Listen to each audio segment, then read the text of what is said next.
우리 설교 제목 한번 읽어볼까요? 설교 제목 읽읍시다. 읽습니다. 시작.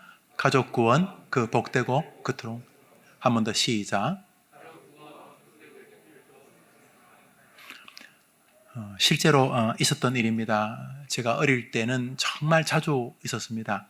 여러분, 바카스가 나온 지 꽤 오래된 의약품, 음료수였습니다. 지금은 손님으로 남의 집에 갈 때 바카스를 사는 분은 많지는 않을 거예요. 근데 제가 어릴 때는 바카스를 한 박스씩 사와서 12개 바카스.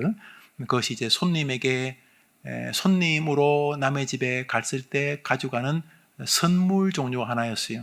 그 바카스가 그 피로회복제 같은 것이기도 하고, 그 시대 우리 민족에 피로회복제라는 게 있었겠습니까? 그 달짝지근한 그것이 당분도 있고. 그런데 아이들도 그 바카스를 이렇게 한 모금씩 어른들이 주셨습니다. 한 5분에 사는 어른들이 드시고 요만큼 남으면 애들에게 줘서 그 달짝지근한 맛을 아이들이 기억을 합니다. 그런데 시골에 농약을 치면 원액이 치고 좀 남습니다. 남으면은 병들이 워낙 귀하던 시절이기 때문에 또 웬만한 병은 전부 다 엿 바꾸거나 그렇게 하기 때문에 농약을 담을 만한 게 마땅치가 않으니까 그 중에 하나는 바카스병에 원액을 넣고 닫아둡니다. 그래서 이제 시골 집이라는 게 뻔하죠. 집하고 마루, 부엌하고 다 이렇게 붙어 있으니까. 그런데 애들이 그게 바카스인 줄 알고 막 다리 이렇게 의자 올려놓고 올라가서 그거 꺼내가지고 돌려서 한 모금 이렇게 삼켜봐야죠. 딱 삼키는데 아니면 뱉지만 이미 타고 들어가면 기도, 식도 다 타지 않습니까? 죽기도 하고 그런 게. 그래서 바카스병 먹고 위독하다 혹은 죽었다 이런 것이 제가 어릴 때 굉장히 자주 나왔습니다. 설교를 준비하면서 그 생각이 들었습니다. 이제 여러분에게 한번 물어보겠습니다. 여러분이 이제 학교를 마치고 직장을 마치고 이제 집에 이렇게 현관문을 여는데 여러분 동생이 이제 유치원 다니는 동생이 초등학교 다니는 1학년짜리 동생이 그 바깥인 줄 알고 이제 뚜껑을 이렇게 열어가지고 입에다 이렇게 대려고 할 때 여러분이 딱 문을 열고 봤다면 여러분 어떻게 하십니까? 안 돼. 그 정도로? 착한 척 안 해? 여러분 아마 고성을 지를 겁니다. 저 같으면 곧바로 야 이 미친놈아 이렇게 시작할 겁니다. 제가 막내인데 동생이 있다면 야 이 미친놈아 그거 먹으면 죽어 이렇게 아무리 여러분이 동생하고 사이가 안 좋아도 그동안 즐거웠다 이렇게 말하진 않을까. 그거 먹으면 죽어. 야 그거 먹으면 죽어 라고 고성을 지를 것입니다.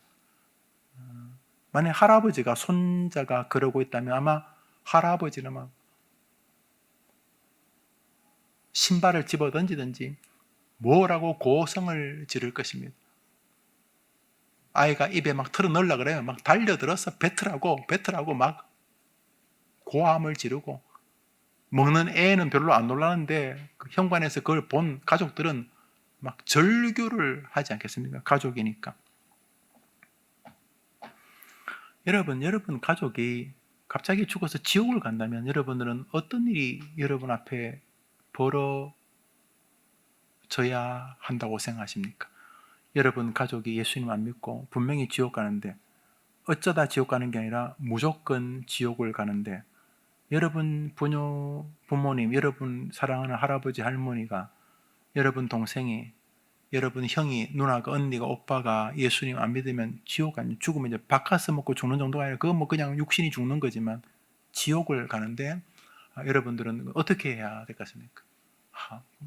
네 인생은 네가 그 바카스 아닌데 어떡하겠어. 네가 먹겠다는데 먹든지 말든지 알아서 해. 이럴 수는 없지 않습니까? 디모데전서 5장 8절을 읽어보겠습니다. 시작. 누구든지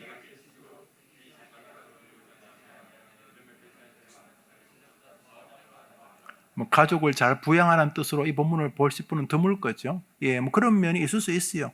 자기는 월급 받아갖고 배 터지게 살고 온갖 유희를 다 하는데 약값이 없어 동생은 죽어가고 있다. 그럼 좀 못된 자식이 형제들이죠. 그런 말도 일부분 포함되지만 저 구절은 그런 뜻이 아닙니다. 누구든지 자기 친족이 예수 그리스도를 알지 못하고 죽어서 지옥 말할 것 없고 살은 삶도 지옥 같은 삶을 사는데 좀 좋은 일이 생겨도 지옥이고 안 좋은 일이 생기면 더 지옥이겠죠. 그 형제들도 지옥 같은 삶을 살아가는데 예수 믿자는 말도 안 하고 교회 가자는 말도 예수 안에 길이 있다는 말도 안 하고 아무런 관심도 없이 바카스 먹으면 뭐 지 인생이 어떡하겠어요? 뭐 기도 다 차면 뭐 평생 이렇게 장애 뭐 어떡하겠어요? 뭐 어떡하겠어요? 뭐 지가족 한 이렇게 사는 사람은 믿음을 배반한 자요, 불신자, 하나님을 안 믿고 하나님을 저주하는 불신자보다도 더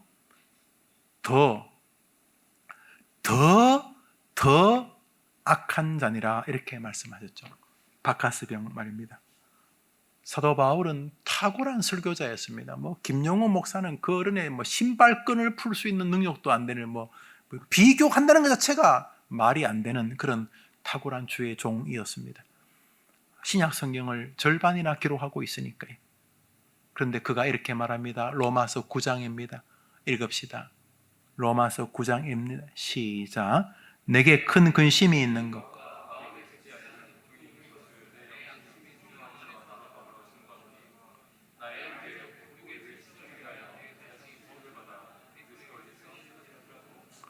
이 탁월한 사람에게도 사무치는 게 있었어요. 자기 형제, 자기 골육, 자기 친척을 말하는 거죠.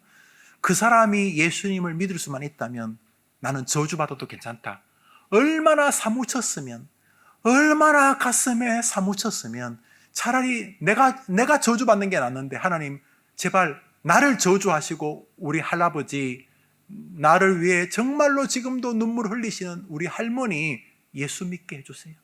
날 위해서 지극정성 절에 가서 그러고 계신데 제발 우리 할머니 정말 예수님 믿게 해주세요 라고 하지 않는 사람은 불신자보다도 뭐 설교하고 돌아다니고 뭐 노래하고 뭐 온갖 교회에서 뭔가 해도 불신자보다도 더 악한 자니라.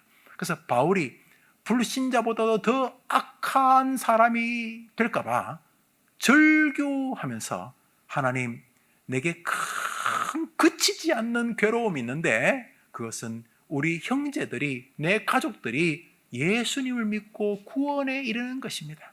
만일 그렇지 않다면 차라리 내가 저주를 받기를 원합니다. 이 말은 역설적인 갈망에 대한 모습이죠. 사랑하는 여러분, 그런 면에서 여기 가운데 예수님 믿지 않는 부모님이 계실 거예요. 또 가족들도 부모님 믿지 않는 분도 계실 거예요. 어떻게 해야 됩니까? 예, 뭐 모범을 보이면 좋지요. 모범을 보이고 부모님에게 인정받는 삶을 살면 좋죠. 그러나 얼마나 하면 여러분이 부모님에게 인정받을 것 같아요? 착하게 사는 게 나쁜 건 아닌데 잘 안 되실 거예요. 여러분 실력이 뻔하기 때문에 또 부모라는 것 때문에 익숙한 예의 없음도 있으실 것이고 또 여러분이 살아온 족적을 부모님이 제일 잘 아시니까 여러분이 좀 거룩한 척하면 또 쪽팔리기도 하실 거고 여러분 실력을 다 아시니까 그래서 세상에서 제일 전도하기 어려운 게 가족이에요. 가족. 차라리 모르면 마치 믿음 있는 척 요즘 내가 진지한 척이라 좀 할 텐데 뭐 부모님이 벌써 아침에 나올 때 벌써 이불 안 개는 걸 한 방 뽑고 나왔기 때문에 집에 가갖고 예수 믿으라고 하면 그 이불이나 개라고 분명히 그럴 것 같고 또 지난번에 또 부모님이 크게 실망할 이건 기독교인을 떠나서 그냥 일반 세상에 예수 안 믿는 자식으로도 진짜 부모님에게 잘못했는데 그럼 오늘 갑자기 오늘 우리 싹 깔고 거룩하게 엄마 예수 믿으시는다고 하면 엄마가 저놈이 미쳤다고 그럴까 싶기도 하고 그래서 이런저런 이유로 세상에서 제일 전도하기 어려운 게 가족이에요. 가족. 날마다 옷 때문에 그 여동생하고 싸우는 그 언니들 있죠? 없구나. 우리 집은 우리 형이 체격이 저보다 달라 좀 작아요. 그래서 바로 위에 누나하고 3살 차이인데 둘이 체격이 비슷해요. 그래도 남자가 좀 더 크죠. 그래서 누나가 어렵게 요거 시절에 막 어렵게 옷을 사가지고 내일 입는다고 탁 걸어놓으면 형이 입고 도망을 가서 그 다음날 맞아 죽는다고 소리 지르고 막 뭐 그랬는데 기억나요.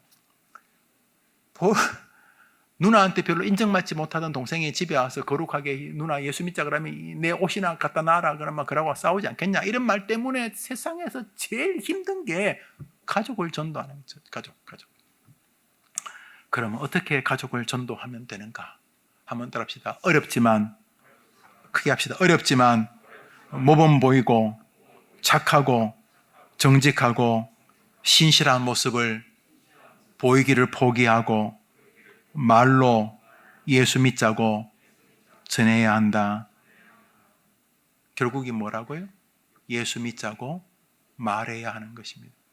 아니, 목사님 아까 말했듯이 제일 예수 믿자고 말하기가 어색한 게 가족인데, 아이고, 내가 차라리 딴 사람에겐 예수 믿자고 하겠는데 우리 가족들에겐 예수 믿자고 말하는 게 너무 어색합니다. 오늘 저는 이 설교를 사실은 지난주 2부 예배 때 아동 학생들에게 했었습니다. 저는 여러분 알다시피 2부, 3부, 4부 설교를 다른 본문으로 다른 주제로 설교하기를 기뻐합니다. 실제로 그것이 그 예배에 참석한 회중들에게 유익하다는 생각과 또 설교 양이 많으면 제가 훨씬 더 주중에 말씀에 집중하기 때문에 저에게도 유익해서 그렇게 했습니다. 저는 뭐 같은 설교로 1부, 2부, 3부, 4부 하시는 목사님 나쁘다는 게 아닙니다. 그분들도 분명히 훌륭한 뜻이 계시고 거기도 분명 역사가 있다고 생각합니다. 그냥 개인적으로 저는 그것이 제게 유익하고 저희 교인들에게 유익하다고 믿는다는 것이죠. 그런데 아쉬운 게 있습니다.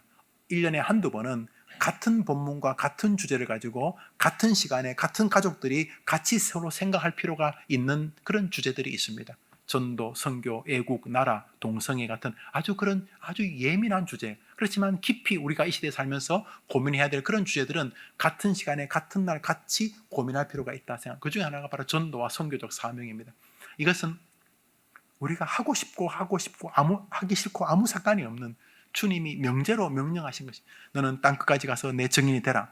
믿음이 좋으면 증인이 되고 믿음이 안 좋으면 증인이 안 되고, 돈을 많으면 증인되고 돈이 안 되면 증인이 안 되고, 하는 일이 잘 풀리면 증인되고 하는 일이 잘 안 풀리면 증인이 안 되는 게 아니고, 너하고 아무 상관없이 너는 내 증인이 되라. 복음을 전파라는 게 주님의 명령이시기 때문에 이 전도에 관한 부분들은 같이 깊이 고민을 해야 될 주제다. 특별히 요나의 전도는 여러분들에게 꼭 전하고 싶은 주제였습니다. 그래서 주중에 저는 월요일 날 대부분의 설교의 포맷을 정리합니다. 평생 그래 왔습니다. 월요일 날 특별한 일이 없으면 월요일 날 한 10시간, 한 열 몇 시간 앉아 있으면 1부, 2부, 3부, 4부 이렇게 설교를 준비할 부분을 준비합니다. 2편이든 3편이든 이렇게 설교를, 새벽 설교나 이런 설교를 빼고라도 이렇게 주중에 준비를 합니다. 월요일 날 화, 수, 목, 금, 토 계속 이제 설교를 묵상하는 스타일입니다. 그래서 저는 설교를 이렇게 준비했는데 화요일 날 저녁 때쯤 제 마음에 요나의 전도 마음이 제게 자꾸 깊이 와닿았습니다. 2부 예배 때 아이들에게 했던 말을 여러분들에게도 전하라는 메시지가 내 안에 들리는 것 같았습니다. 그래서 제가 이번 주에 준비했던 설교를 멈추고 지난주 아동부 학생들과 2부 예배 참석한 분들과 함께 나누었던 말씀을 전하려고 합니다. 그것은 가족 구원에 관한 것이고 전도의 방법에 관한 것입니다. 저는 여러분에게 다시 말합니다. 주님은 여러분이 말로 전도하라고 요구하고 계신다는 사실입니다. 하나님이 한 사람에게 가서 말로 전도하라고 말씀하셨습니다. 요나라는 인물입니다. 읽어봅시다. 시작. 여호와의 말씀이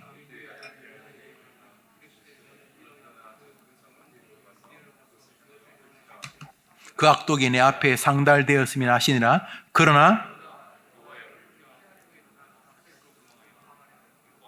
노란 것 읽어봅시다. 시작.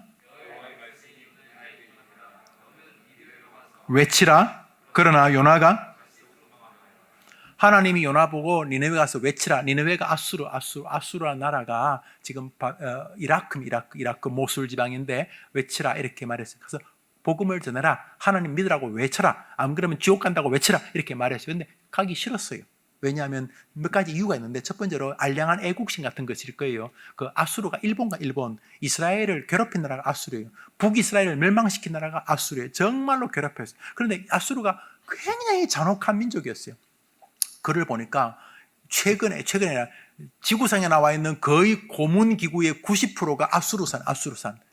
아수르가 인간을 괴롭히는 고문 기구를 제일 많이 발명한 나라예요. 얼마나 잔인한 민족인지 몰라요.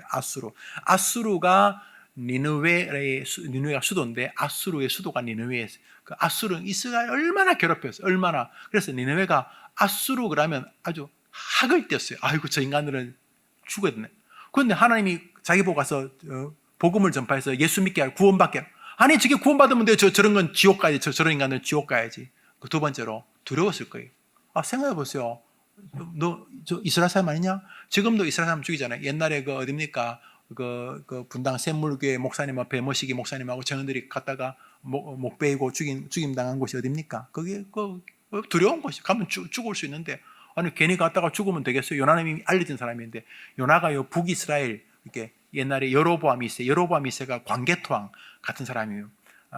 다윗 이후로 이스라엘 인근 가운데 굉장히 넓은 땅, 가장 넓은 땅을 차지한 사람이 여로보암 2세가 엄청 믿음도 좋은 사람도 아닌데 여로보암 2세 때 뭐 쉽게 말해서 국제 정세가 이스라엘에게 좀 유익하게 움직였어요. 뭐 기름값이 내려가고 어떡하네 쉽게 전 세계가 이스라엘에게 좀 유익한 쪽으로 흘러갔어요. 그때 여로보암 2세가 임금이었는데 그때 여로보암 2세가 큰 돈 안 들이고 주변 땅도 싸게 사고 뭐 이렇게 미국의 사람이 돈 얼마 안 주고 알래스카 땅 사는 것처럼 뭐 크게 전쟁 안 하고 돈으로 사고 해서 이스라엘 주변이 그때 제일 땅이 넓었어요. 우리 광개토왕 임금 시절처럼.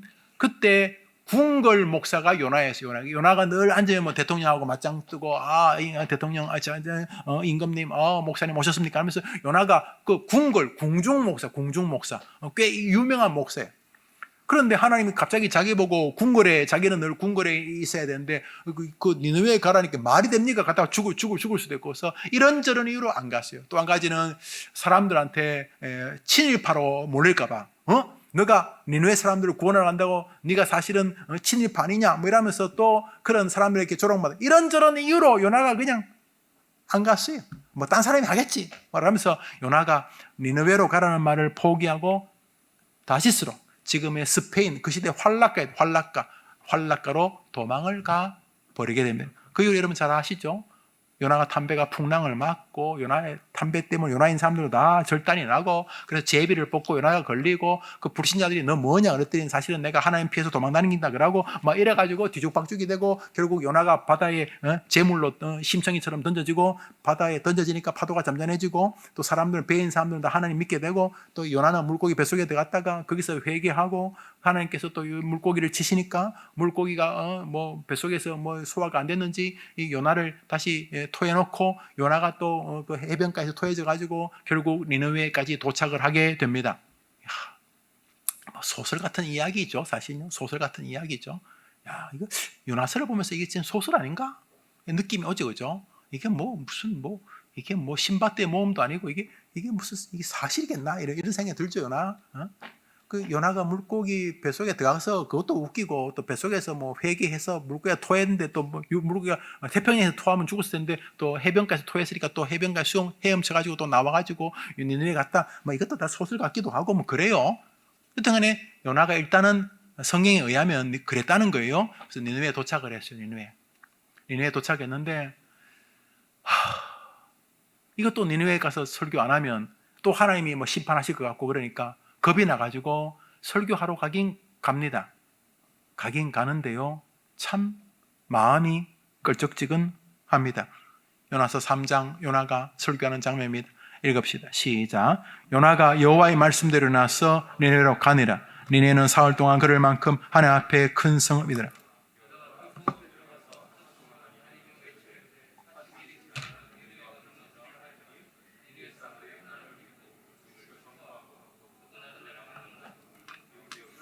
요나가 니느웨에 가긴 가는데 요나가 정말 마음이 없이 전도합니다.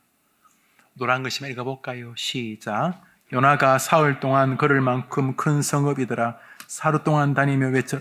여러분, 니느웨 성이 며칠 동안 걸어야 될 성읍이라고요? 요나는 며칠 설교해요? 하루. 여러분, 그 부모님들 여러분 심부름 시키는데 막 하기 싫을 때 어떻게 해요? 엄마도 같이 집 청소해놔? 안방, 마루, 현관, 화장실.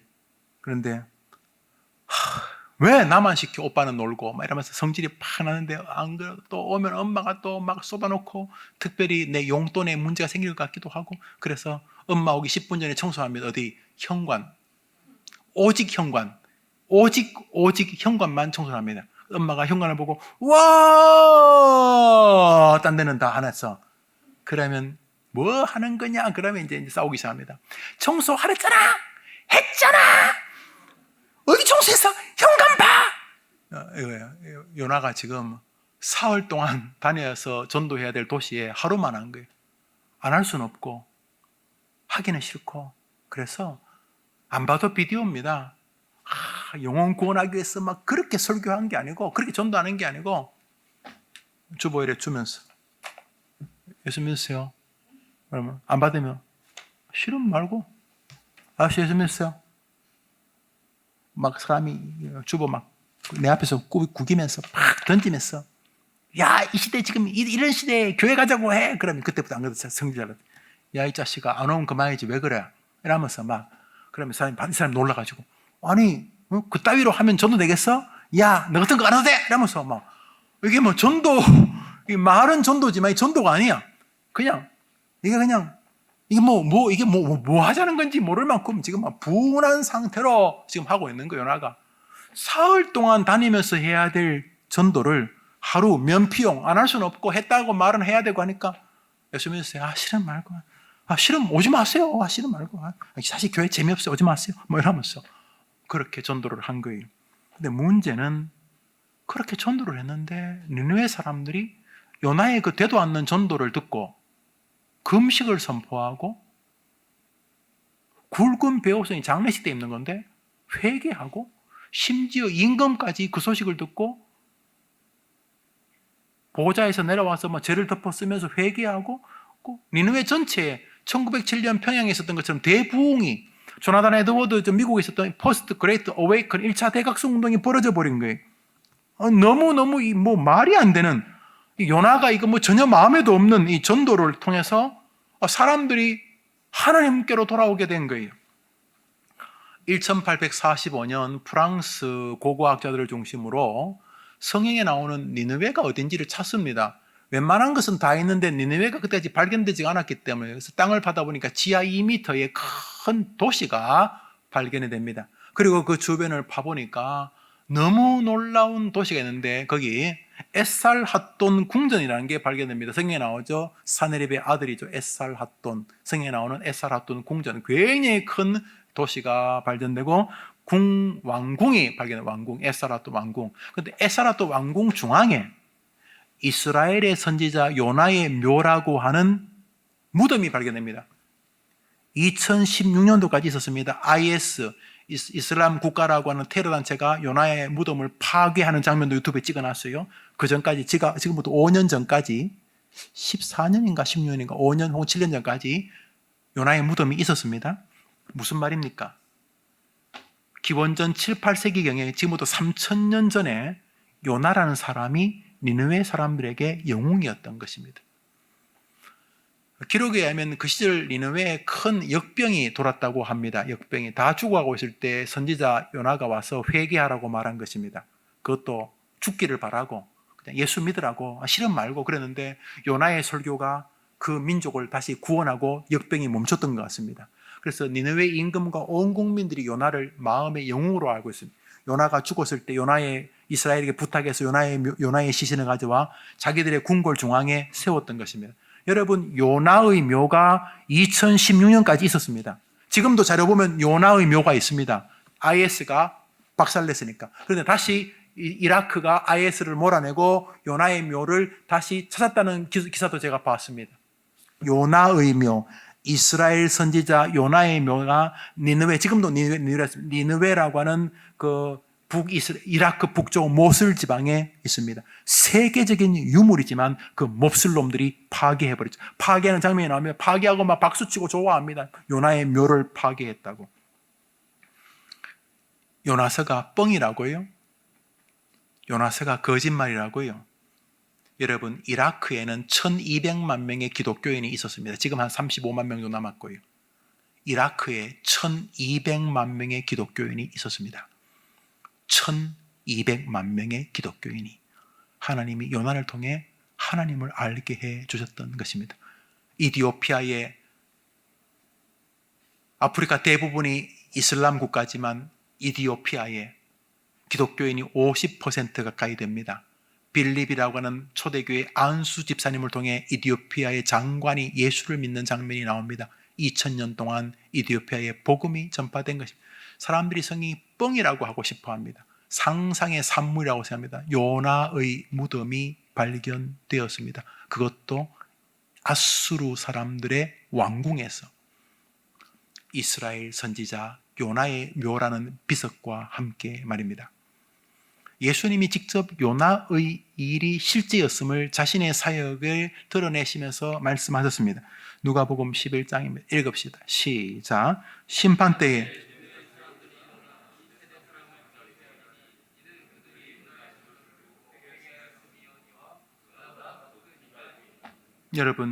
여러분에게 주님이 전도하라고 명령하셨습니다.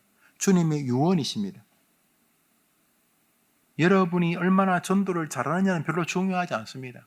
여러분이 얼마나 전도를 하기에 유익한 사람인지, 여러분의 신앙이 얼마나 고매한지도 별로 중요하지 않습니다.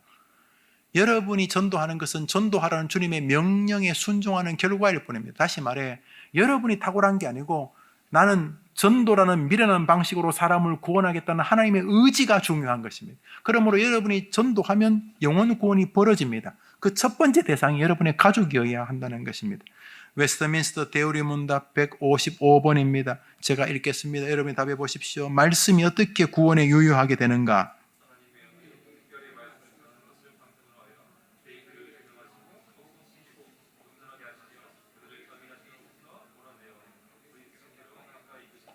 하나님의 영이 특별히 무엇을 통해서요? 말씀을 전한다는 게 꼭 목사가 설교한다고 생각하시면 틀린 것입니다. 그러면 전도는 목사만 한다는 것입니까? 여러분, 말씀을 전한다는 말은, 말씀이라는 것이 복음을 전한다는 뜻입니다. 하나님께서 우리에게 복음을 전하는, 예수 믿자고 말하는 방식으로 사람을 구원하시기로 작정하셨다는 사실입니다. 여러분은 복음을 전하는 일에 최선을 다해야 합니다. 고린도전서 1장 21절을 보겠습니다. 고린도전서 1장 22절.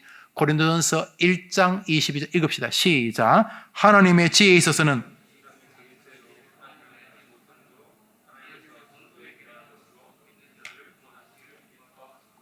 저기 전도라는 것이 캐리그마, 선포인데 영어로는 프리칭, 설교로 말합니다. 그런데 아시죠? 주님이 설교를 통해서만 구원한 게 아니잖아요. 우리가 말하는 전통적인 설교는 목사, 전도사를 생각하는데 그거 아니죠. 말하기를 통해서. 왜 전도가 미련한 것이죠? 사람들은 미련한 생각하니까. 아이고, 내가 무슨 돈을 주는 것도 아니고 뭐 학위를 가지고 논리적으로 말하는 것도 아니고 그냥 예수 믿자고 말하는 걸 통해서 사람이 오겠나? 그 사람들은 우리가 말하는 걸 교회에서 앉아가지고 설교 듣고 아이고 저 미련한 인간들, 저 목사도 설교를 통해 사람을 바꿀 수 있다고 생각, 아이고 저 미련한 인간들, 아니 네가 말로 나를 전도한다고, 이 미련한 인간들아. 사람들은 뭔가 이상한 방식을 원합니다. 말로 전도하면 안 된다고 생각합니다. 마음속에 아이고 내가 예수 믿자고 우리 엄마한테, 우리 할머니한테, 우리 아빠한테 말한다고 되겠나? 전도에 미련한 것이라고 생각을 합니다. 전도는 미련하다고 생각. 아이고 전도 말한다고 되겠나? 그런데 주님 뭐라 그래? 나는 정했다. 뭘 정하셨는데요? 너희들이 미련하다고 생각하는 말하기를 통해서, 무슨 말? 예수 믿자, 예수 안에 길이 있다, 우리 같이 교회 가자 라고 하는 말하기를 통해서 구원하기를 기뻐하셨다. 그리고 요나를 우리에게 보여준, 요나 봐라. 요나는 뭐 뜨겁게 영혼 구원, 아골골짝 빈들이라도 가겠습니다 하면 울면서 그렇게 전도한 게 아니고 진짜 하기 싫은 전도. 요나서 4장에 요나가 자기가 전도했는데 사람들이 구원받으니까 막 화를 내는, 하나님 저 인간들 죽어야 되는데 왜 저 인간들이 하나님 믿습니까? 하면 요나가 막 하나님 앞에 때를 쓰면서 죽여달라고 외치는 소리가 나옵니다. 요나가 인간이 덜 된 거죠. 근데 중요한 건 요나의 전도 말입니다. 요나의 전도. 그렇게 무기력한 인간을 통해서도 전도가 일어납니다. 왜요? 주님 말씀하셨잖아요. 나는 엄청난 믿음을 가진 사람을 통해 구원하는 게 아니고 전도라는 미련한 방식을 통해 구원하기로 작정하셨다고. 그러니까 설교에 관심을 안 기울이는 목사는 진짜 미친 목사입니다. 설교를 통해서 사람들이 은혜 받고, 설교를 통해서 그를 통해 교회가 부흥한다고 안 믿고 자꾸 설교 가지고 사람이 변하겠나? 설교만 다치기고 하고 재미없어 하고 혹시 교인들 좋아하는 프로그램 없을까? 이러면서 돌아다니는 목사는 죄송하지만 저 성경에 의하면 미친 목사입니다. 왜요?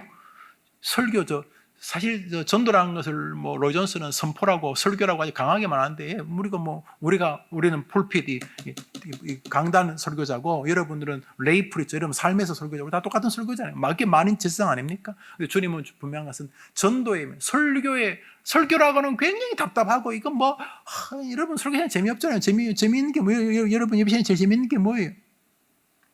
응? 나라. 설교 시간에 한다. 예배 시간에 제일 재미있는 게 뭐예요?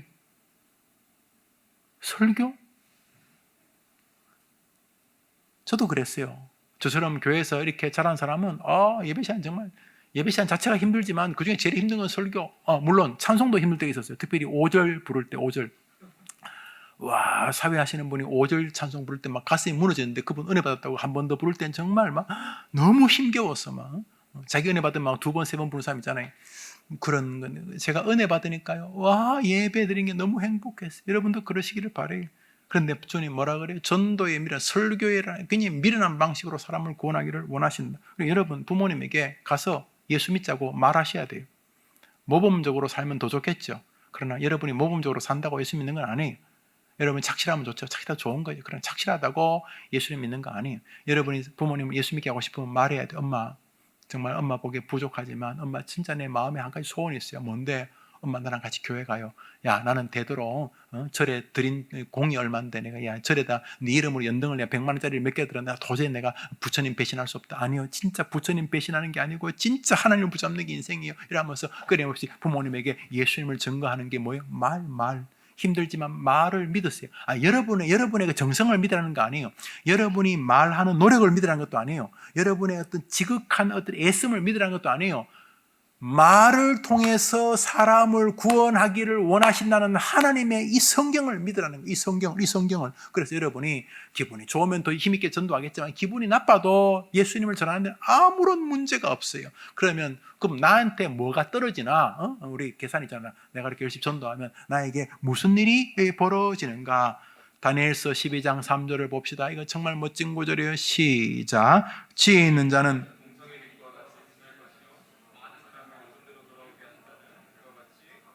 한번 믿어보세요. 주님이 여러분을 스타 만들어주겠다는데 진짜인지 아닌지, 여러분 인생 한번 걸어볼만 하잖아요. 걸어볼만 하잖아요. 정말 제가 너무 놀랐어요. 100만 명. 놀랐어요. 오디션을 하는데 가수 뽑는데 100만 명이 지원했대. 100만 명이. 우리나라의 중고등학생 다 합쳐도 100만 명이 되는지 모르겠는데, 고등학생, 중학생, 대학생, 노래 좀 한다는 친구 다 할아버지, 할머니까지 막 다 지원했나 봐요. 그래서 또 어떤 그렇게 내가 메이저 방송국도 아닌데, 그냥 거의 메이저 방송국도 아닌데, 거기 몇만 명이 지원해. 10명 뽑는데 몇만 명이 지원해. 이거 몇 대 1이요, 몇 대 1. 10대 1만 해도 엄청난데, 이거 상상도 할 수 없이 사람들이 많이 지원했다는 거예요. 왜? 스타 되려고, 스타. 그런데요, 보니까, 연예인들 가운데 스스로 목숨을 끊은 사람들만 모아가지고 보여주는 유튜브도 있대요.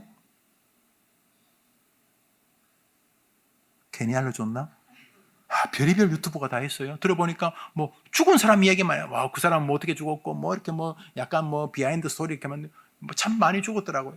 아니, 그런 스타들이 왜 저러는 거예요? 왜? 스타 아니었나 봐요. 여기 진짜 스타가 있어요. 주님 약속을 한번 해볼만 하지 않아요? 여러분 인생 걸어볼만 하지 않아요?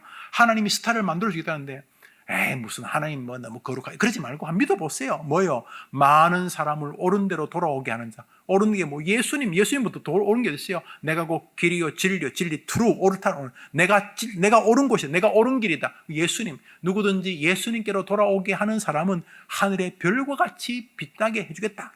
주님 약속하신 거예요. 여러분 주님이 뻥을 하시는지 진짜인지 한번 해보고 싶지 않았어요? 우선 첫째 대상이 여러분 부모, 여러분 형제, 여러분 가족, 여러분 친척, 여러분 이모, 고모, 숙모, 동무, 여러분 한때 같이 교회 다니면 지금 나오지 않는 여러분 동생, 여러분 형, 누나, 오빠, 여러분들의 가족들을 먼저 고민해 보시라는 말이에요. 그래서 뭐 하라고요? 제일 먼저 뭐 하라고? 전도하려면 뭐 해야 된다고요? 말. 뭐라고요? 엄마 예수 믿고 우리 천국 가자. 엄마 천국 갈 뿐만 아니라 예수 믿고 이 땅에서 우리 행복하게 살자.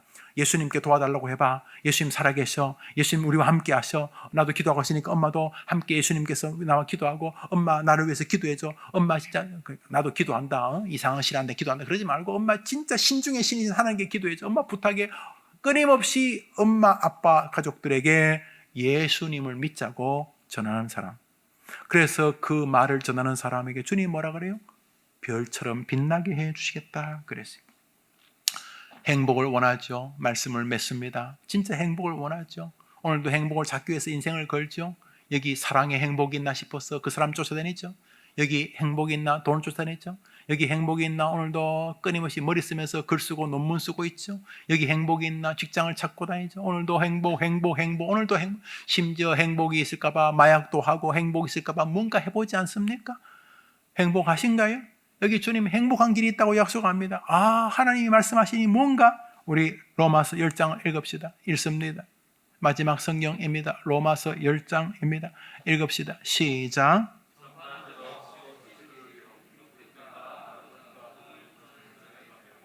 여러분, 이번 주간 여러분이 어떻게 해도 월요일 오겠죠? 그죠? 또 월요일 밤이 안 오시겠습니까? 또 어떻게 사시든 또 화요일 되시겠죠? 그렇죠? 또 수요일 될 것이고 목요일, 금요일, 토요일 그러면 또 다음 주일날 보겠네. 그죠? 일주 동안 여러분 어디 계십니까? 아르바이트 하는 곳? 직장? 가정? 여러분 어디 계십니까? 일주 동안 뭐 하실 생각이십니까? 공부? 돈 벌기? 취업 준비? 뭘 하시겠습니까? 이번 한 주 동안 여러분 어디서 무슨 일을 하실 것입니까? 주님께서 말씀하셨습니다. 내가 행복하게 해줄게. 아름답게 해줄게. 뭘 아름답게 해주겠다고? 너의 발걸음을 아름답도다 복음을 전하는 자들의 발이여. 저 족적이에요. 족적. 사람은 인생을 살면 길이 남죠. 길이. 저도 죽으면 이제 김용호 목사님, 해림교 김용호 목사님하고 몇 년 같이 있었는데 김용호 목사님은 이런 목사님 족적이 여러분도 족적이 남죠. 족적. 여러분 족적이 남죠. 주님 뭐라 그랬어요? 아름답게 해주겠다고. 족적이 인생길이죠. 인생길. 주님 약속하셨어요. 내가 말했지. 기록했다고 다시 한번 너에게 확인시켜준다. 뭘요? 아름답게 해줄게. 뭘요? 행복하게 해줄게. 뭘 말이에요? 복음을 전하는 네 인생길을 내가 내 이름을 걸고 행복하게 해줄게 약속하셨어요. 그러니까 여러분이 이제 여러분 결정하셔야 돼요. 아이고 난 전도 재주 없어요. 내가 전도 할 줄도 모르고 또 무엇보다 내가 하나님을 잘 몰라요. 내가 난 전도 모르겠 열심히 살게. 나 그냥 요즘 내가 어렵지만 11조 생활도 하고 내가 교회 생활도 하고 내가 그러는데 내가 열심히 교회 다닐게요. 그래 전도하라고 하지 마세요. 전도는 죽어도 못하겠어요. 안 돼요, 여러분. 전도를 헷갈리는 분이 계신데 교회를 데려오는 게 전도가 아니에요. 그건 놀라운 기적이고 전도라는 것은 예수님만이 길이라고 말하는 게 전도예요. 주님이 그 사람을 교회로 데려오라는 말한 게 아니고 전도하라고 말하신 거예요. 그 친구가 목포 살면 목포에 있는 교회 가야 돼. 어떻게 목포에서 매주 우리 교회 오겠어요? 그 사람이 대구 살면 대구서 교회 다녀야 되지. 주님이 전도하라는 것은 교회로 데려오라는 뜻이 아니고 예수님에게 길이 있다고 말하라는 것이요. 예수님 믿으면 너는 살 수 있다고 말해주라는 것이요. 그러니까 복음을 전하는 것은 예수님을 전해주는 거예요. 예수님. 엄마 아빠에게 예수님. 물론 여러분 엄마 아빠 같이 사시면 엄마 아빠를 우리 교회로 모시고 오기가 제일 좋겠죠. 여튼 간에 중요한 것은 주님이 뭐라 그랬어요? 네가 복음을 전하면 네 인생길을 행복하게 해주겠다라고 말씀하셨어요. 여러분 복음을 전하면 행복해져요. 복음을 전하기 위해서 내 마음 자세가 달라지죠. 복음을 전하면서 주님의 은혜를 경험하게 되죠. 복음을 전하기 하나님의 말씀을 순종하게 되죠. 하나님의 말씀을 순종하면 하나님의 관심을 기울이시죠. 복음을 전하기 위해서 인생이 달라져요. 여러분 직장생활도 복음을 전하려고 같은 입사 동기와 복음을 전하고 싶어지는 마음이 생기면요. 그리고 옆에 입사 동기가 같이 연수 받은 다음에 나는 여기 또 입사 동기 옆에 샤프로 옮겼다. 그러면 밥 먹을 때 만나는데 같이 만나서 얘기도 하고 그러는데 내가 복음을 전하겠다고 마음 먹으면 말이죠. 벌써 내 마음에 기쁨이 생기기 시작해요. 여러분 욕이나 하고 나쁜 짓이나 하면서 복음 전할 수 있겠어요? 그래서 복음을 전하기 위해서 내 삶에 변화가 생겨요. 내가 일하는데 복음 전하고 싶어요. 내 우리 주인에게 또 내 고객에게 복음을 전하고 싶어요. 그러면 내가 그 고객의 일을 함부로 해줄 수 있겠어요? 내가 예수 믿으라고 하고 싶은데 이 사람이 맡긴 일을 내가 함부로 대충 하면서 예수 믿으라고 할 수 있겠어요? 놀랍게도 복음을 전하려고 하면 삶 전체가 복으로 만들어지기 시작. 주님이 약속해. 네가 복음을 전하려고 마음먹으면 네 인생을 내가 빚어줄게. 뭐라고? 행복으로 빚어줄게. 행복으로. 복음을 전하고 말려고 하면 시월드도 행복해요. 시월드. 시집, 시댁, 시어머니, 시자 붙은 거 다 여러분 힘들다는데 복음을 전하고 마음먹으면 시월드가 다 행복해지기 시작해요. 왜요? 시부모님에게 복음을 전해도 내가 지금 다른 고부 갈등이나 일으키면 내가 전도가 되겠어요? 복음을 전하려고 내 아이에게 복음을 전하면 우리 아이에게 성질이 안 나고 기분 나쁘면 남편한테 화난 거 아들한테 딸한테 쏟아놓고 그러면 복음이 전해지겠어요? 아들 딸에게 복음을 전하기 위해서 내 속이 썩는 게 아니라 복음을 전하기 위해서 내 삶이 아주 탁월한 엄마가 되겠죠. 복음을 전하기 위한 직장인, 복음을 내가 학교 선생이고 학교 학교 교수라면 내가 복음을 전하려면 우리 학생들에게 내가 복음을 전하기 위해 엉뚱한 짓 하겠어요? 복음을 전할 기회를 얻으려고 하면 아이들에게 강의를 할 때도 그냥 족보만 들고 강의하는 게 아니라 자기도 어떻게 성실하게 강의해서 야, 이 강의는 들을만하다 이런 강의를 들어야 안 되겠어요? 그래야지 복음을 전할 수 있으니까 이 복음을 전하기 위해서 삶 전반을 하나님이 뭐라 그랬어요? 복 주겠다, 복 주겠다. 내가 행복하게 해주겠다. 복음을. 또 복음을 전하기 위해서 나는 뭐 좀 할 수 없는가? 저 사람에게 복음을 전하는데 뭐 좀 도와주고 싶은데 복음을 전하기 위해서 돈도 주시죠. 복음을 전하기 위해서 왜냐하면 당신이 말을 했으니까.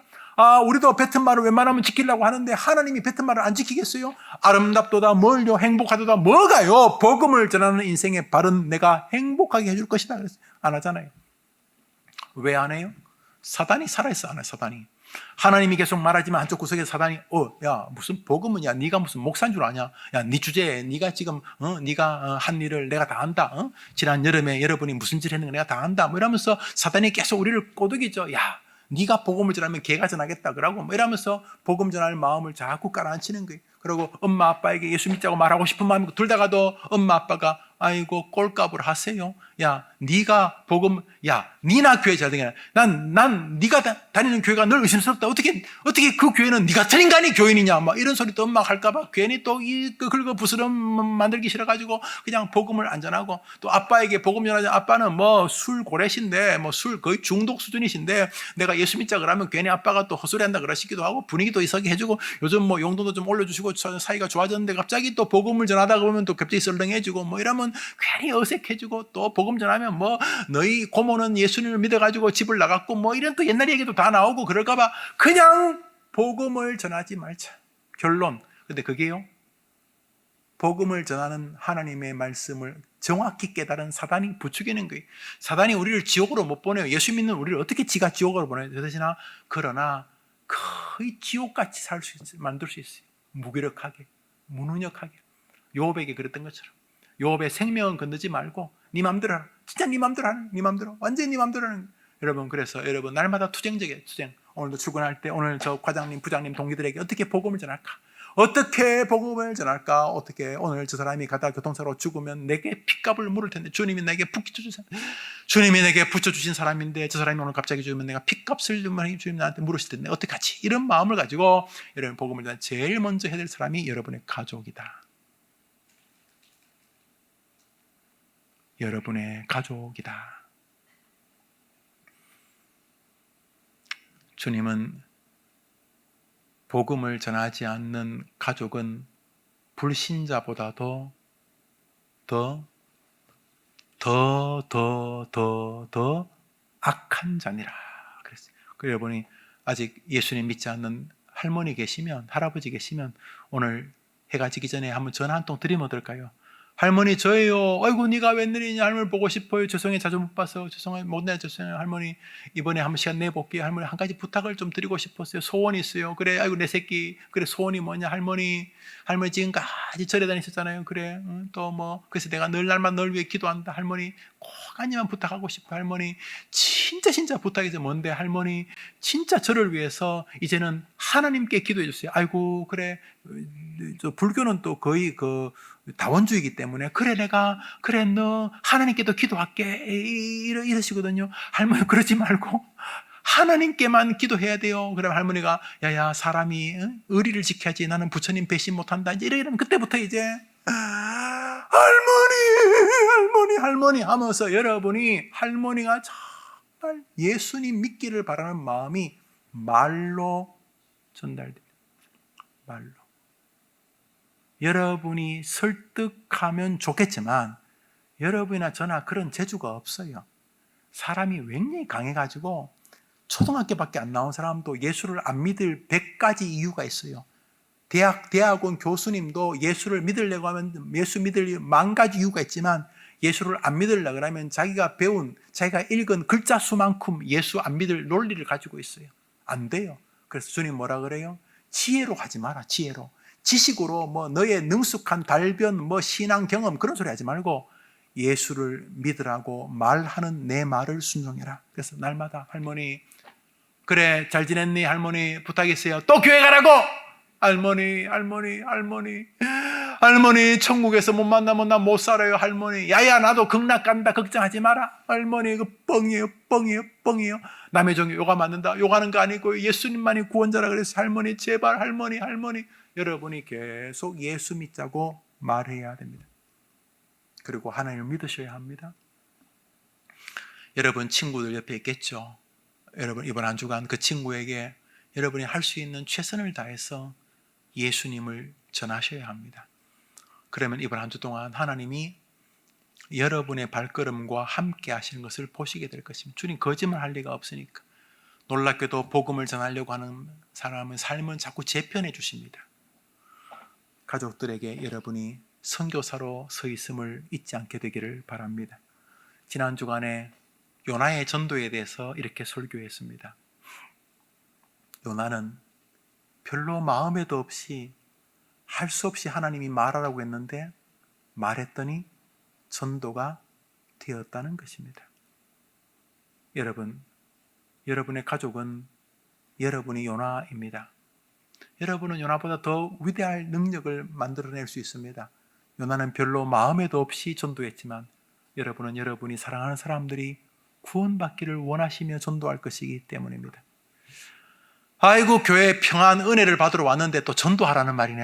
내가 요즘 마음 걸쩍지근해가지고 교회에서 목사님 위로를 받으러 왔는데 설교를 통해서 두려워 말라 내가 너와 함께함이라 이런 은혜를 받으러 오고 이런 위로를 받으러 왔는데 갑자기 전도하라. 재미없다. 아니요. 이게 진짜 위로가 있습니다. 주님 약속하셨잖아요. 내가 이번 한 주간 너를 아름답게 해줄게. 네 인생 발걸음을 행복하게 해줄게. 너가 복음을 전한다면 내가 책임져 줄게.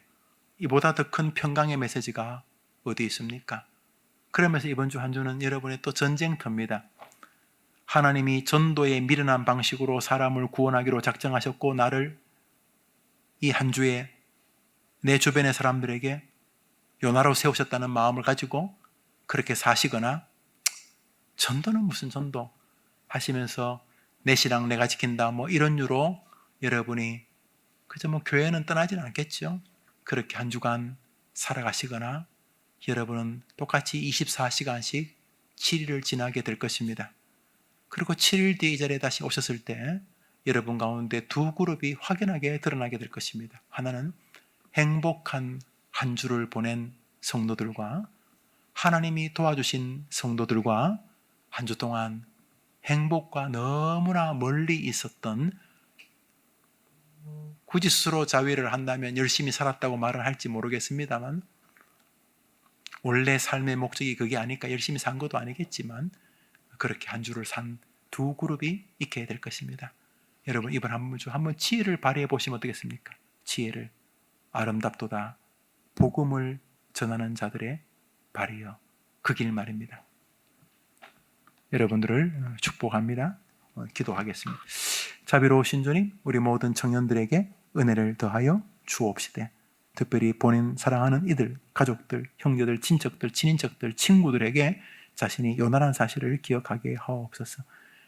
전도의 미련한 방식으로 사람을 구원하기를 기뻐하실 뿐만 아니라 전도하는 자의 인생을 아름답게 하시겠다는 약속을 신뢰하면서 전도자의 길에 서게 하옵소서. 예수님 이름으로 기도합니다. 아멘. 축도할까요? 네, 축도합시다. 구주 예수님의 은혜와 하나님의 사랑과 성령의 교통하심이 귀한 청년들과 저들의 불신 가족들 위해 영원토록 함께 있을지어다. 아멘.